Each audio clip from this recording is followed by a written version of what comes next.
I'm delighted to be joined by Natasha Lance Rogoff this evening, and we're going to be talking about Natasha's book, Muppets in Moscow, the unexpected, crazy, true story of making Sesame Street in Russia. Natasha, would you be able to start by talking to us about how this book came about?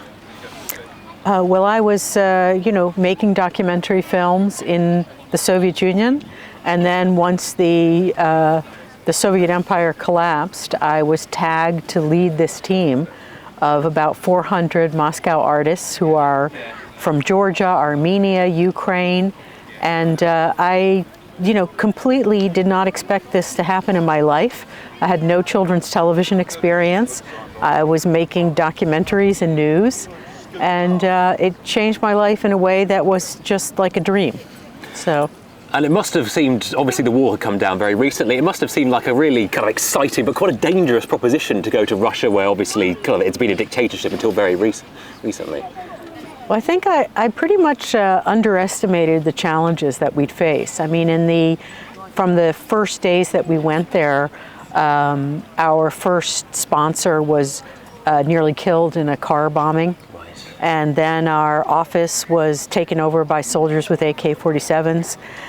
And very sadly, a really great man who was trying to bring a free press to Russia and change television, he was assassinated.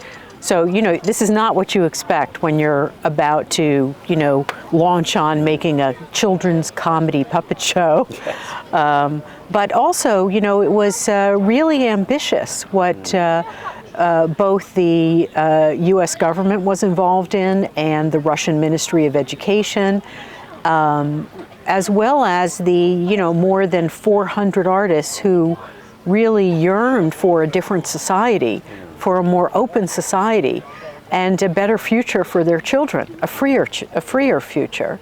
So, it was a very exciting time, both difficult for the people, because it was a violent and lawless period with enormous economic hardship and humiliation, because they were a superpower that was imploding from within.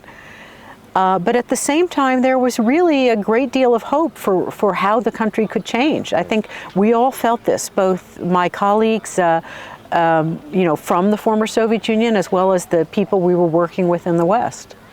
And what was the most difficult challenge you overcame? You mentioned some of them briefly, but what was kind of the really kind of point? Did you get to a point where you thought, we're not actually going to be able to do this? This is an impossible task. That was like every month. Every month. Practically every week. I mean, I couldn't even begin to go into the difficulties that we had. There were no Western banks there. Right. The ruble was collapsing. I mean, think about trying to run a television production, when you have a certain amount of money and you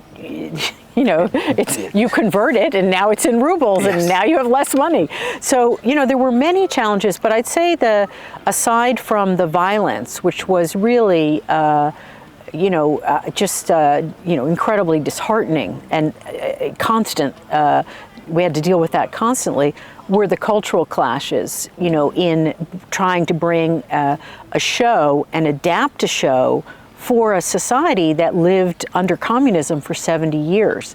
So when you think about Sesame Street and, the Muppets and how the upbeat music, and so, for instance, when we first introduced the Muppets to the Moscow team, the head writer said, we have a strong, revered puppetry tradition dating back to the 16th century, and we don't want your American Muppets. We want to use our puppets, And so we had to work through a lot of these differences, including the content of the show. What did the Russian and post-Soviet people want to teach their children for their new country? And looking at what has obviously happened in Russia in the past couple of years, do you think there's any chance of anybody doing anything like this again in Russia, bringing kind of Western TV shows to Russia in the same way? Or do you think that Russia is now in a very kind of difficult place, and it's inevitably we're going to have a kind of a fracture between the kind of the West and the East? Well, we definitely have a fracture. And, it's heartbreaking to see where we are today and where we were 30 years ago. collaborating, making something beautiful for children. But I'm still very hopeful. I mean, I think that, I have lived through the collapse of the Soviet Empire. I mean, Russia is constantly changing. This is a volatile, constantly changing society. And I'm in touch with many of my former colleagues, some of which had to flee overnight, after speaking out against the war and in light of the policies that were put in place by Putin. And so I'm in touch with them, and they're also hopeful. This war will end. All wars end. And I feel as though, that generation that grew up on the show that are now in their 30s and 40s, those are the same people that are opposing the war silently in some cases, or with their feet by leaving the country, the brain drain. And it's the same generation of Ukrainian soldiers in their 30s and 40s now that are leading this fight to, hang on to their independence from the Kremlin. And they're also part of this Ulitsa Sezam, which means Sesame Street in Russian. They're part of the Ulitsa Sezam generation. And I have faith in those people. The show was a huge hit, much the same way it was in the United States and in many countries in the world. And the values that my team, created for the population are still there. So many of these people are forced to be silent. They are taking care of elderly parents. They have small children. They cannot afford to go to prison for 15 years for speaking out against the war. And I understand that, and it's sad, it's heartbreaking. But I am also hopeful that we will be back there again, and there's a new show coming to Ukraine, new Sesame Street show. Right. Yes, and I believe we will have another one in Russia again in the future. That's fantastic.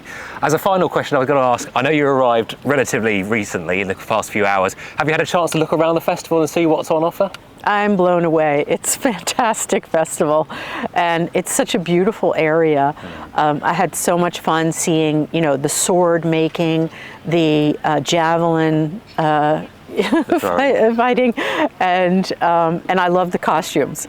And the talks are, it's amazing the authors that come here, and it's a great honor for me to be here. So I'm really grateful that you all invited me. Well, we're very lucky to have you. Natasha, thank you very much. Thank you.